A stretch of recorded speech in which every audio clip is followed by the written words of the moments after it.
Clouden. At the elbow!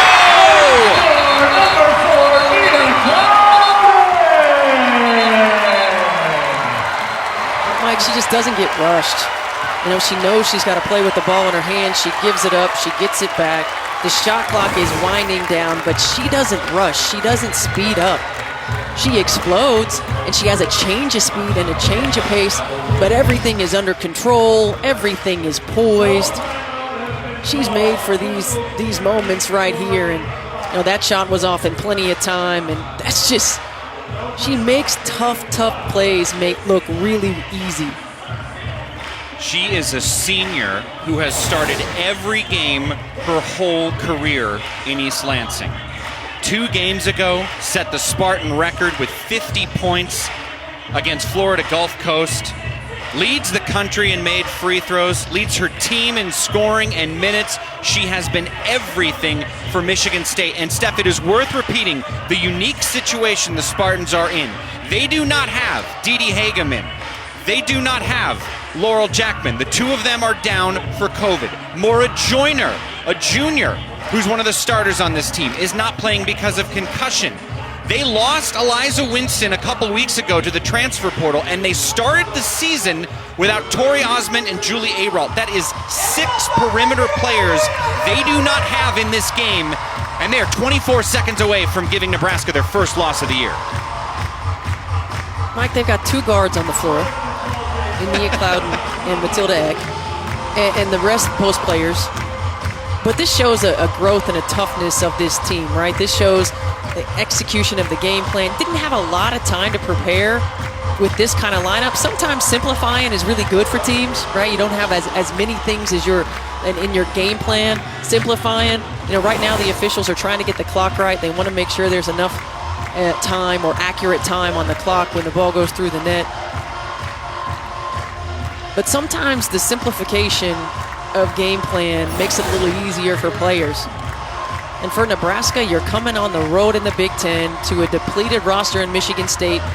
Maybe not quite as sharp as you need to be. Haven't shot the ball particularly well, but because they can shoot the ball really well, they're a threat in this situation.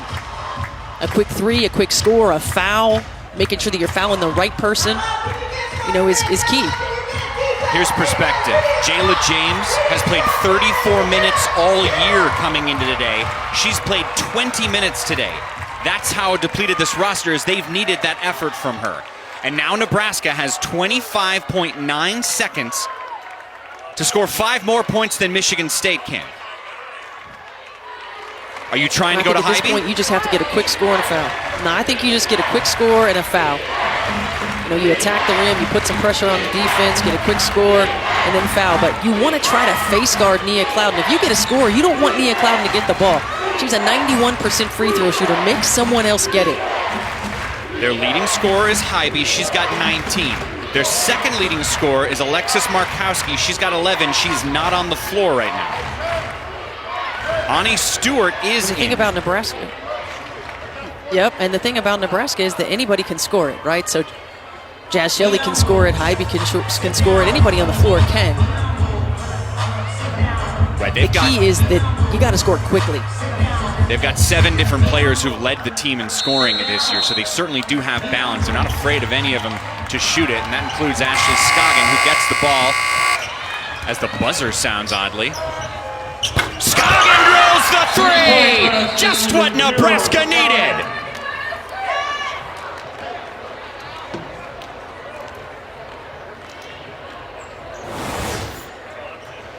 And you got to give Nebraska a lot of credit here. You called it, partner. That buzzer was sounding. They continued to play.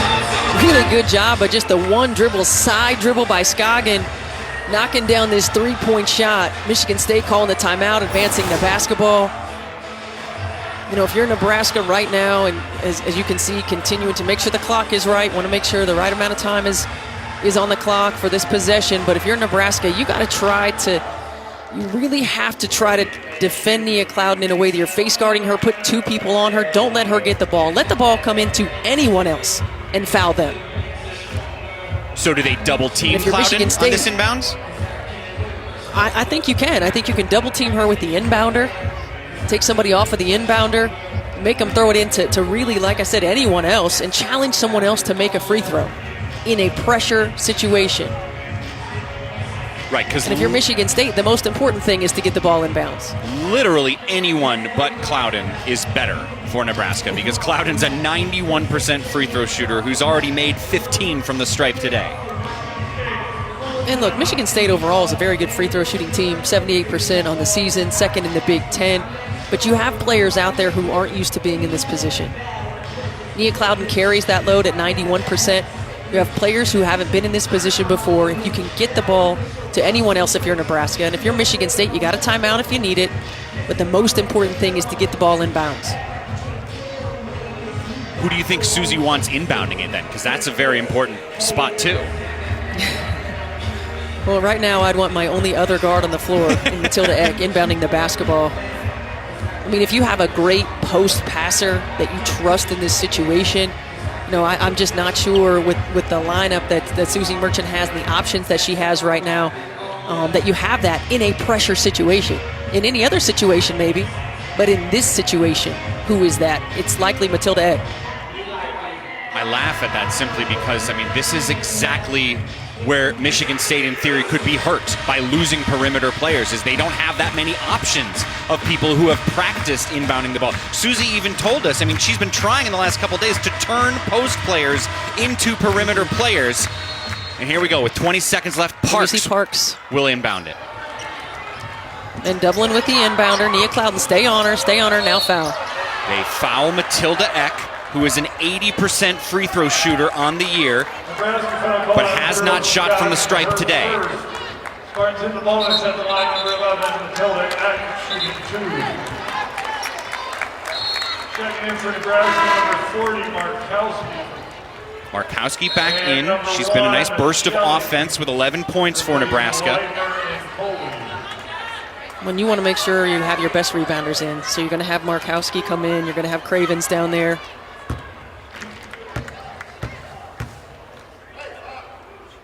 X first goes off.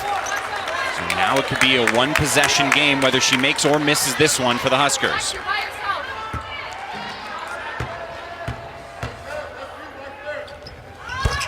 The second one's good for the freshman. And Nebraska has 19 seconds to try to tie this thing up. It's fun, right, Mike? What would you do if you're Amy Williams? This is exactly what you want. And Nebraska still has timeouts.